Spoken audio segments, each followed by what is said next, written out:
All right. Good morning, let's say, in Belgium to everyone. My name is Yannick Borghmans. I am SharePoint and Office 365 technical lead working at Ventigrade, which is a Belgium consultancy firm.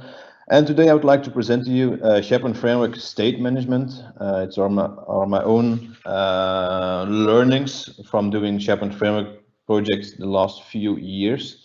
I started with SharePoint Framework, I think 3 years ago, just a plain TypeScript version, let's say, of SharePoint Framework, and then moved on to React and Redux, and now learning the last couple of weeks and months developing with React hooks and context API. So that's how my session is built up from my own experiences with SharePoint Framework. So welcome.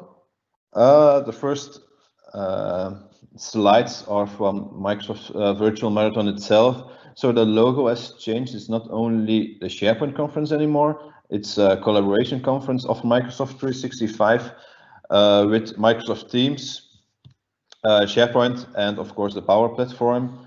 There's also already a new date available for next year in March. So definitely register for the event in Las Vegas. Also, thank you for our sponsors. You can visit them in the virtual booths on the website of the event itself, and of course visit their websites if you're curious about what they are doing. There are a lot of great sponsors over there.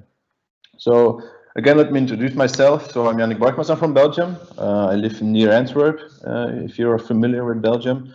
And I am, of course, an Office 365 developer and technical lead working at Ventigrade, which is a small consultancy firm doing a lot of awesome things with SharePoint and Office 365, doing integrations with the other APIs and other stuff, bring into the Office 365 platform. Doing most of the time SharePoint Framework, Office applications like Word and Excel add-ins, and of course Azure Web Jobs, APIs, Azure Functions and stuff like that. A lot of awesome things on Azure, of course. Since a couple of years also do public speaking and traveling around the world, which is really fun. Visiting a lot of new people, visiting a lot of new places. I went also to Africa for the first time, to Senegal. I went to Casablanca, Oslo, Stockholm, really a lot of fun places. And also AOS Community Ambassador, meaning that I also speak on those events. So there's also a raffle available for you guys. So please fill in the answers, and to enter the raffle, you need at least 5 correct answers to win one of the virtual reality Oculus Quest glasses. The last one, 10% of the funds from the sponsors go directly to the community relief. So thank you for the sponsors to support the community. All right, my slides then. What to expect from this session? First of all, I'm going to explain a bit about React Native. Just the beginning of React, for those who are not really familiar with React and with SharePoint Framework, just the basics. I will go pretty fast through those slides. Next up is Redux. So I started with Redux 2 years ago to implement it in SharePoint Framework because we are having with our customer a big project inside of SharePoint Framework, already developing for the same project, I think more than 2 years. And we implemented Redux to get everything working with the global state and to get all those actions between the different components, the child components, working up to the same global application state. And then next new thing with SharePoint Framework, it's already a year available in SharePoint Framework, React hooks and the context API, so more out of the box React things to get from. And to see with the slides and with the demos I have how to get things working with the global application state with those two capabilities of React. So first of all, React. A couple of slides. React is a declarative, efficient, and flexible JavaScript library, which you can use with TypeScript if you want to, for building user interfaces, to build complex UIs if you want to, with some small and isolated pieces of code which are called components. So those are the main things inside of React. Everything is built up from components, and you can create big components if you want to, but you also can create small components if you want to. You can componentize, I always say, all the code you want to a very deep and small level if you want to. And it's fast. It's, the learning curve itself is quite steep the first couple of days, but if you are used to develop with React, you really have a fast developing curve, let's say, to develop new components and to develop new applications. And also from the end user's perspective, it's also pretty fast to see some things on the screen, to get information on your screen. It's really loading really fast. So the components itself, it's the main and the basic principle of React, let's say.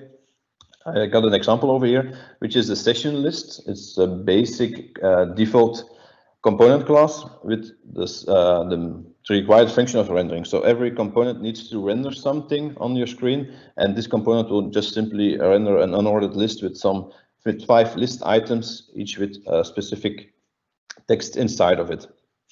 So that's the basic React component, just simply rendering things on your DOM, on your application page itself. Properties are used to propagate information, to propagate variables between a parent component and a child component. So every component can contain child components if you want to, and is inherited from a parent component. So with the properties, we can propagate information between those two components. So here I have a custom header class component retrieving information from parent, the heading and the subtitle, which you can see over here, this.props.heading, and it will just display this information within the header and within the p tag. If you want to call this custom component, the custom header, just use this line of code inside of the parent component, custom header, which is the name, then the first property heading and the second property subtitle. So basically, properties are used for propagating information between two components. Then we got another thing, state, and state is used inside a component to store information, to store variables inside of it, and to have a dynamic flow of data itself. So I have information here. The interface my name state is used inside of the class my name. Inside of the constructor, we are setting the default initial state of it. So this.setState with my name, Yannick Borghmans.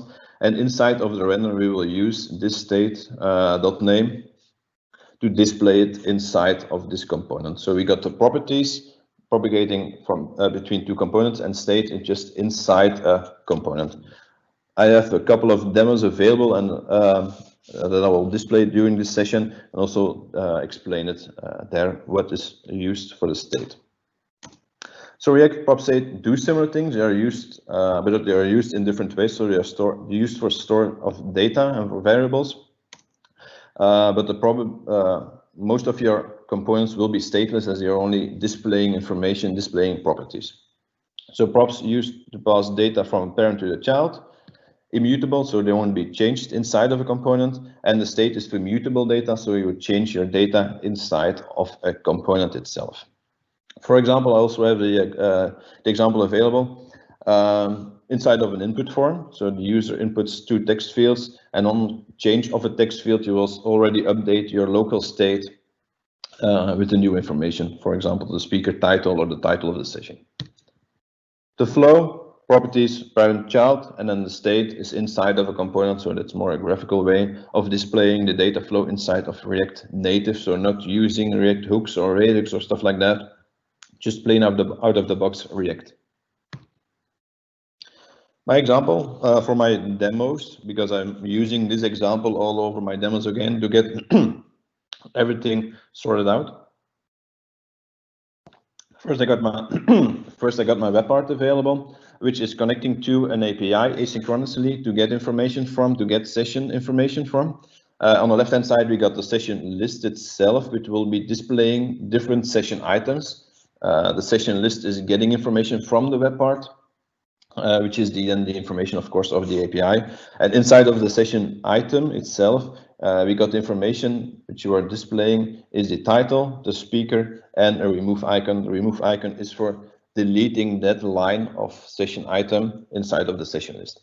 On the right-hand side, we got the input form. The input form is also title and speaker and a submit button. When you click on the submit button, the information will be propagated upwards to the web part, to the session list itself, and then, of course, displayed on the left-hand side with the session list and the session item.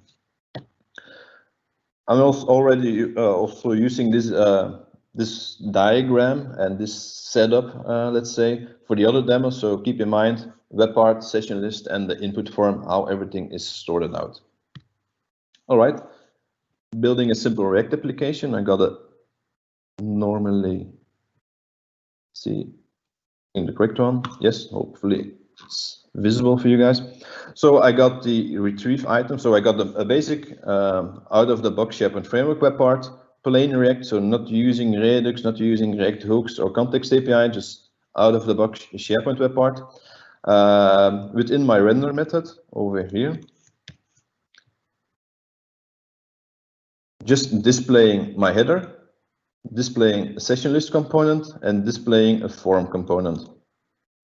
As I explained in the diagram itself, I'm retrieving information from an external API. So on componented mount, I'm retrieving information, retrieve items, connecting to my own local host API, and storing this information on my local state of this container, on this main web part component itself. So just going back to the state part. So this state here, I'm setting my default initial state, and here I'm updating it with set state, inputting the new data from the API inside of the local state itself. Next, what do we have? We can add items. So from the input form, we can add items to the web part session list, let's say, and we can delete items. So from the session item on the deepest level, we can delete items here inside the main component, the web part component, to update my local state. So if we take a look, the session list will propagate to our list of session items, of course, and we got the callback function delete item. So we're passing through those things through the properties of session list, and here we are displaying again a child component, a session item with the properties session item, and on delete also the callback function. And of course, inside the deepest component in the diagram, the session item, just displaying the properties, and we got the on click. When we click on the X, it will be visible in my workbench in just a minute. We got the handle delete function, which will call my callback function on delete item. And then when we click, we go back to the main component inside of this function, and then we will update our local state inside of our main component. Then just quick, the form itself. So here we got a local state available. So also one of the things I want to give with you, also with Redux and with React hooks and context API, still use the local state inside of components for example, input forms. Don't put everything on the global state if it just needs to be living inside a single component itself. So for here, I got two text fields available, one for the title of the session and one for the speaker title of the session. And when I change the title, it will update my local state inside of this single component. Yannick, there is a question. Oh, okay. If we can use state across multiple components. I doubt, but for props, we can use it in multiple components. Yeah, can I see the question? Yeah, the state itself is inside a single component. With the Redux and with React hooks and context API, we can use a global state. I will show it in just a couple of slides. We can use a global state to share information between multiple components which are not coupled hardly with each other. But I will explain it in a couple of slides then. But first, I will go back to this. So yeah, we got the form itself, a local state, and then we got the callback function to add information to the session list, going back to the main component. How is everything working out visually? So I got a web part on my local workbench here. If I reload it, I don't need my debugger tool. So we got the information. So this information is retrieved from my local host, from my own API in my Visual Studio, just JSON information. We can add a new session. So my current session is SPFx state management. And my name is, of course, Yannick. We add a new session and it's being displayed inside of my session list. I also can delete things, so that was the X and the remove action we have. So I can delete sessions inside of this web part. So that's basically the concept of I wanted to show to you. So going back to my slides. So we got our main web part available, which is storing session list information, so the data from the API inside the local state of my web part, and then we'll be propagating information from the web part downwards towards the session list and session item, and also propagating the delete callback function for removing icon and a callback function for adding items from the submit button. Redux. So now we had the information of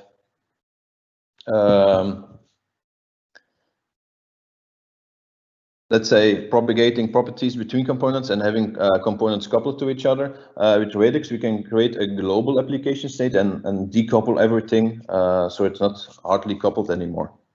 So Redux is a state container. It stores all your information of your global application state in one place. So we got a store available over there, which will store every information you want to, because it's not necessary to store everything. Like I said, also use the local state, but if you want to, you can store everything inside of the global state. The state itself is read-only, so inside of a component, you cannot immediately change the global application state. You have to dispatch a specific action, which needs to be predefined. And those actions are then used inside of a reducer, which takes in the previous state and takes in the action object and then returns a new updated state with the logic you put it inside of the reducer to do with that information of the action itself and with the previous state. So there are three main principles inside of Redux: single source of truth. So the information inside of the store is a single source of truth. The state is read-only, and to update the state, you have to define pure function and you have to predefine the actions you want to do with the information itself. So the view is our component, let's say. When we click a button, when we submit a form or delete something or click on the X button inside of our example, we perform an action. That action is then delete or add. And that action is taken into account into our reducer, and the reducer will then perform some business logic, let's say, and update update the previous application state with the new one and store it inside of the store itself of Redux. And our view is then coupled with the store itself. So when the information is updated inside of the store, our component itself, which is connected to the store, will then retrieve the new information and will update the lines of code, the virtual DOM itself when needed, of course, because React is updating only when it's needed. With Redux, another diagram, with Redux, it's when this component, the blue component, is initiating a change, without Redux, sorry, is initiating a change, it's propagated upwards and to other components, even if they don't have any need for the update information, but they need to propagate it upwards, for example. It's really a chain of actions that's between the components going on. With Redux, we got a separate thing beside of it with the store, with the main application of the global application, let's say. So the blue component is then directly going to the store with the actions and with the reducer, and when everything is updated, all the other components will retrieve the updated information. So what do we need to do in our example of React in SPFx? Of course, we need to add our actions. So we have to predefine which actions we have in our example. We got the add and the delete of the session list items. We need to define the reducer to perform those actions, of course. We need to define and configure a store. And we need to define an interface for our global application state, which is now basically our session list itself. Then we need to decouple our components, so we don't have to drilling or propagate the properties between the components. We simply go on component level itself and we say, oh, we want to connect this component towards the global application state, and we want this information, or we want to dispatch those actions that we have to define at every component itself without propagating information between. So converting to Redux, I got it already available inside in this demo, let's say. So let's close this gulp serve. I'm already spinning up this one.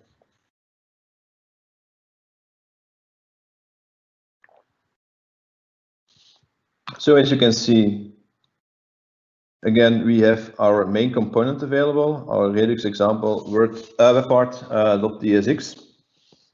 but it's more basic. So we don't have any update actions available over here. We're not retrieving information from the API directly inside of this component.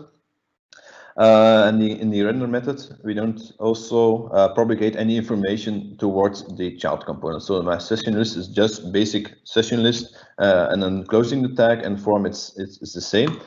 The only thing that's changed inside of this component is, first of all, we are going to configure our store, and inside of the configure store, just using out of the box Redux things, let's say, with creating a store, providing the reducer with it, so the store will know to listen to which reducer, and then apply middleware to do the asynchronously calls, but I will come up with that in just a few minutes and a few slides. So this store is then provided with the provider, so you have to encapsulate everything at the, let's say, the highest level, if you want to, inside of a provider tag, and then providing the store. So every child component inside of this provider tag will then have the information of the store available and can connect, if you want to, towards the store itself. On constructor, on my component class, also have a dispatch action to get information. So I got my get items, which will connect to my HTTP client, my own web API available on my local host to get the information from. And on retrieving, I will create a new session and I will dispatch another action, add new session. And inside of this new action, add new session, it's my pure function defining my action type, add session, and my data, which is then the session information itself. And this information is taken into account inside of my reducer. So let me see, my reducer is over here. Taking in my previous state, just cloning my previous state and creating a new state, let's say. And then we got a large switch with looking into the action .type. So those are the predefined action types. And we got the add session and the remove session. For the add session, we of course adding new information inside of my new state. And for the remove session, we're filtering out the session that may be deleted inside of our global application state. And if you can see, the reducer is using my global application state interface, application state, which is simply only containing session items. So the information we had previously in our React example was also having a local state inside of our main component containing the session list. This is now moved to the global application state on this level, also containing the session items. So if you dig into the session list itself, So we're not propagating any information from the parent component towards here. We can see immediately we got a connect. We are connecting now towards our global application state for this component, and we are mapping the global application state towards the properties itself. And if we want to, we can map the dispatch to the properties also. Dispatch to the properties we don't do inside of this component because we don't have any actions inside of the session list component, but we want to have information from the application state regarding the session items itself. So we map the application state towards my local properties inside of the session list component. So that's this part, and inside of here we can map on the properties itself. So this is the information from the application state, and we can display the session items itself. If we then go inside of our session item, we retrieve the information from the properties, but we are dispatching this action. So we got dispatching of our global application set of the actions itself mapped towards the properties of this component. So we can use the remove session, like you can see here. This is some old code from my previous example, but we got on the properties level remove session where we can delete this specific item. So how is everything working inside my workbench? So normally, yeah, I got it inside here. Again, same thing. I can create a new session, SPFx, Yannick, and I can delete things. Basically, to recap everything, go to the correcting. On my main component itself, I'm decoupled everything, so I'm not providing or propagating any information towards my child components. But I created my store, and on child components, then I am connecting towards my Redux global application state.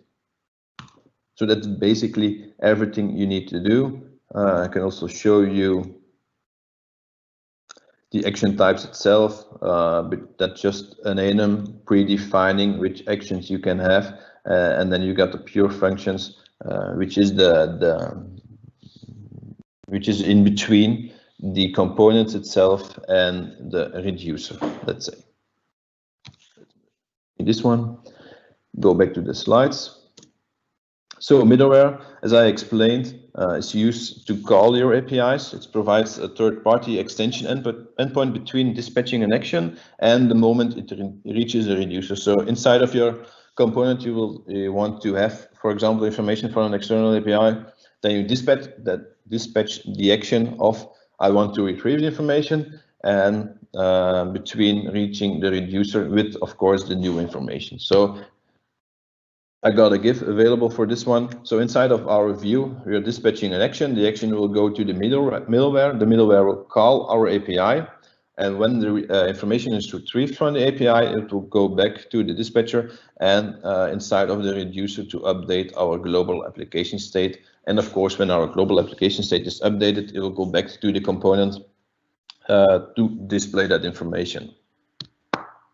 Examples of using middleware simply for API calls to Azure, to SharePoint, to your own local host web APIs or other web APIs available. And you can do middleware also for logging. So you can create your own logging middleware to log everything when needed, of course. So how to use middleware I also already showed you quite fast, I think. The only thing you need to do is, that's my React example. This is my Redux example, okay.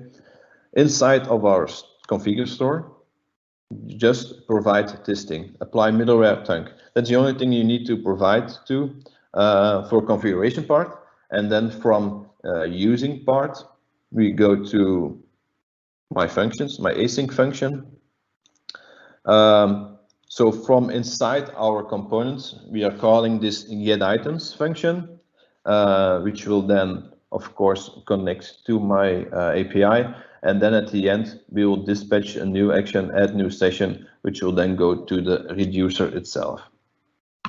So recap for this part. So when using asynchronously calls to SharePoint, to an external API, use middleware to get everything working, to get those async calls working in your Redux environment. Tooling, also an important one when debugging your Redux application. There's a Redux DevTools extension available, also pretty easy to use.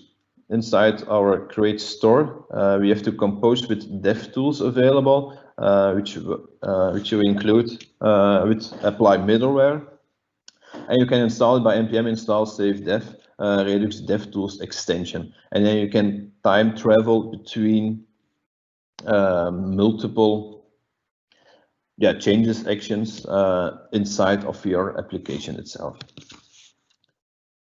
Let me see if I had it configured or not, because I didn't saw it immediately. No, I forgot to install it. Let's see if I can do it quickly. Where's my slides?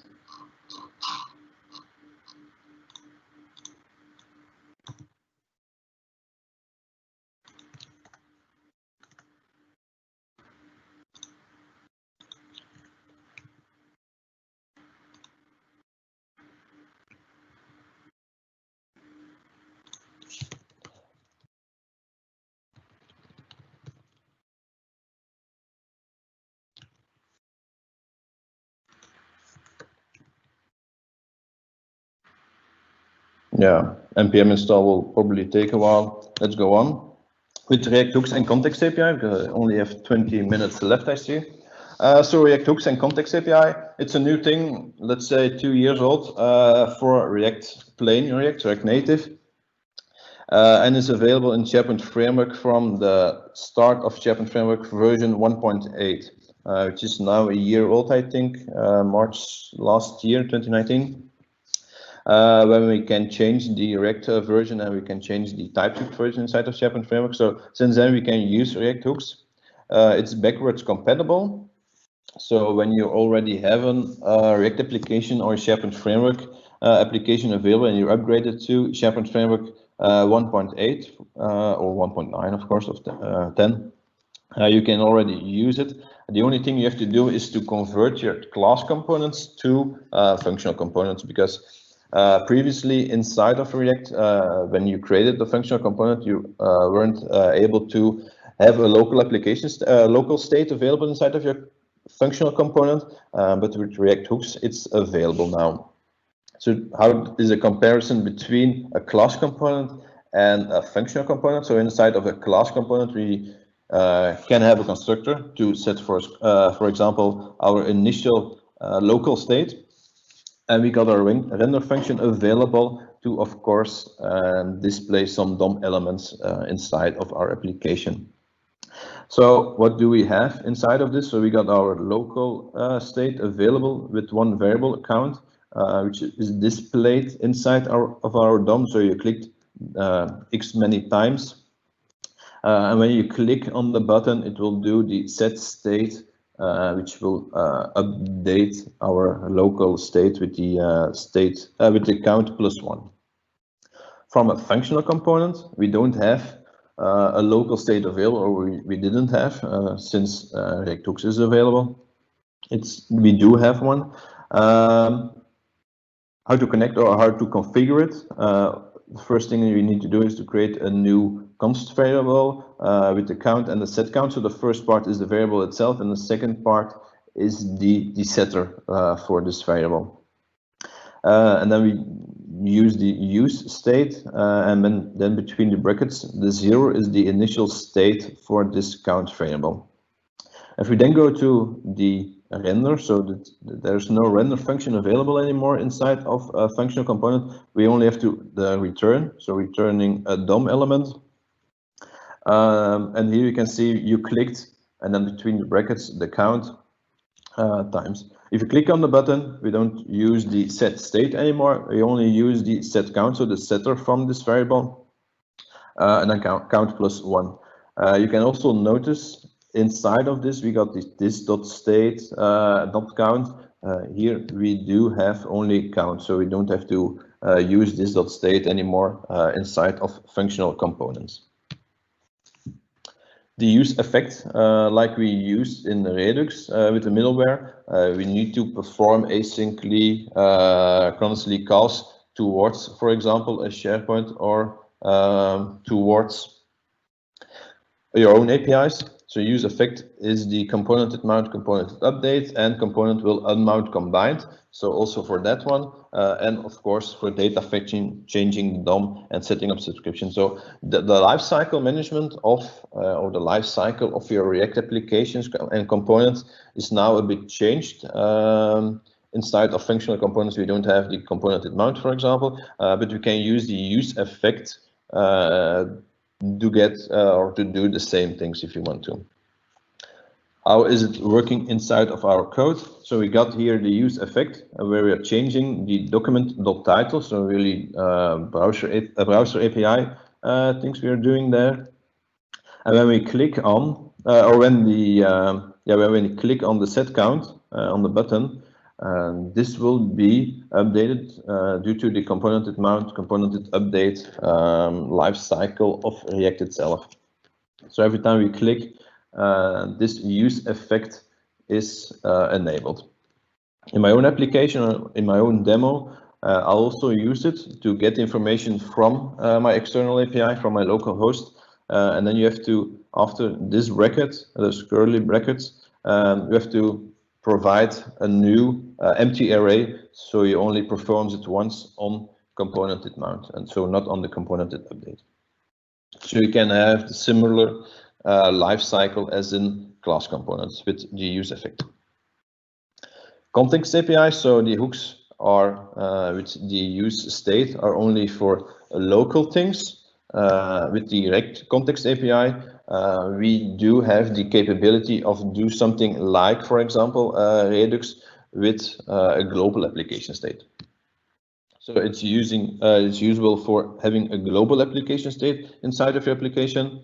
No props drilling anymore, so no propagating of variables between components, and we don't need a third-party library like, for example, a Redux or a Mobix, which is also another third-party library to get a global application state inside of our React application. Just a small diagram I found. So we got our application itself with a lot of child components, and we got our context API, our context on the right-hand side, beside our application actually, and where we can connect each child directly go to the context itself, just like we have actually with the Redux available. So, which methods and which functions do we have inside our, or we need to use with our context API? Of course, creating a context, and with like with the Redux, we need to provide everything and create a wrapper around every component. We need to do that with a context provider, so we can create our store inside of that. And then we need to consume it, of course. We need to connect, like with the connect method inside of Redux, we need to connect our child component with the global application context, with the global application state. So there you can use the context, the consumer, or you can use the use context, but I'm more, I'm using more the use context over there. So a demo, I got changed my Redux example and my React basic example to an example with hooks, React hooks, and with the context API. So the same concept of having session items, a session list, deleting an item, and adding items to the list. So the first part here is we are creating a local state for the session items itself, and we got the set session items, our setter for this state. Then this part is just simply connecting or creating a session servers, and inside of our use effect, so for the async calls we use the use effect, and like I said before, we only want to use it once, so we create an empty array as the last property of the use effect. So the get session will then go to my local host API, get the information, and put that information inside of our session items local state. Two other functions, add session and delete session. Those are things we provide towards the child components with the global context provider. So here we have the value of our provider, which is the session items, add session and delete session. So when connecting from a child component towards our global context, our global application state, we can use those two functions, those methods to perform actions too. So as you also can see, we're not railing information from our main component towards our child component. So our session list calling is pretty clean, no properties or stuff like that inside of the tag. So if you go to session list, here you can see we are using our global context. So the global context is created inside of our container, but I'll go back to that in just a minute. So here, this is the part of connecting this functional component, so this small component towards the global context, towards the global application state. And as you can see, we're only retrieving session items, so we don't retrieving the delete and the add functions. We can limit here which information we want to have from our global application state. So now here in this example, we only want to have the session items. So again, mapping on the session items and returning the session item itself, so the child component, passing through here for this example, the session item property. Inside this deepest child component, we only want to have the delete session because we're retrieving information from the properties. We want to have the delete session from the global context, and here we perform this action on click, of course, of the delete session. So when clicking on this button, we all go up towards the container, going to here, to the delete session function, and we are updating our state, our hook inside of this component, which is then propagated, of course, with the global context.provider towards the child components.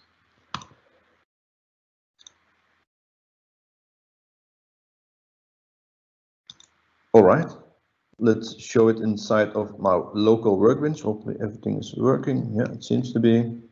So let's go back to here. Let's close this one. Hopefully I have my hook example. Yeah, indeed. So the same thing, SPFx. So it's, yeah, probably also already know the drill. We can add information and we can delete sessions from this part. So a recap of it was this one. Yeah. So we are creating our global context provider. We are passing through information towards the global state, let's say. So the session items information, those are then the functions, the actions we had in Redux. So the add session and the delete session, and those we are connecting to with this part, with the use context towards the global application state, the global context of our application. And this, of course, with the function. I can show it if you want to for the form.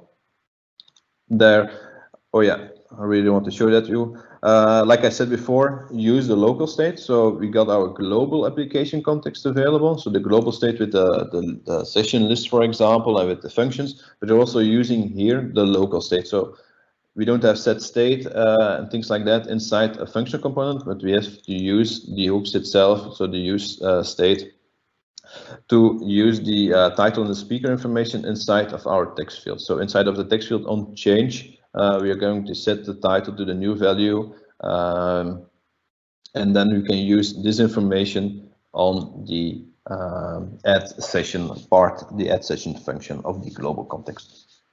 So hopefully that's clear. If there are any questions, you can already also ask them in the Q&A if you want to. So those were the hooks and the context API. A last part, the use reducer. So these were now more basic examples of using React hooks and using the context API. But if you want to have more complex logic, complex business logic maybe inside of your actions itself, you can use a reducer. The reducer is a Redux-like, so like I explained before, we do have a reducer available in Redux, and there were all the actions inside of the large switch performing the logic from the previous state towards the new state. To get more complex logic, and you only have to dispatch an action itself. So this is pretty similar as with Redux. So we got this one function, the reducer, taking in the state, the previous state, let's say, and taking in the action with the action type. So action type is here increment, and then we're updating or returning a newer state with the count state.count +1, and with the decrement, of course, -1. Inside of our functional component, then, with the return value, with the return, we are using here the use reducer form with our state, and with the dispatch using the reducer and the initial state. So when clicking on the button, we only need to dispatch the type of action, decrementing, incrementing, and that's everything we need to do, because the information of the application state is already available inside of the reducer with our state over here. So how did I manage to get it working with our example? This one. So inside of our container, I don't have any actions available anymore inside of this. So previously inside of our hooks context API, we do have over here the different actions performing against the global state. Now I have inside of my reducer those actions. So add session, similar as with Redux, and delete session, we're updating our previous state with the new information from the action. So add session, we are adding information then, and delete session, we are deleting information, and we are returning a newer version of the application state towards all the components. So when getting information from our API, we simply dispatch a new action, and that will then go to the reducer itself. So if we go to the session list, or maybe go better, go to the form, we are getting the information from the global context, not that specific add item anymore, just simply the dispatch. So you don't have to know which information or which actions there are, or the title of the actions inside of this part. You only need to know the type itself. So inside of this, the dispatch type add session, and then provide the value for that action. And of course with the session list, so retrieving information is still the same, only in session item. Deleting is then of course also with the delete type of it.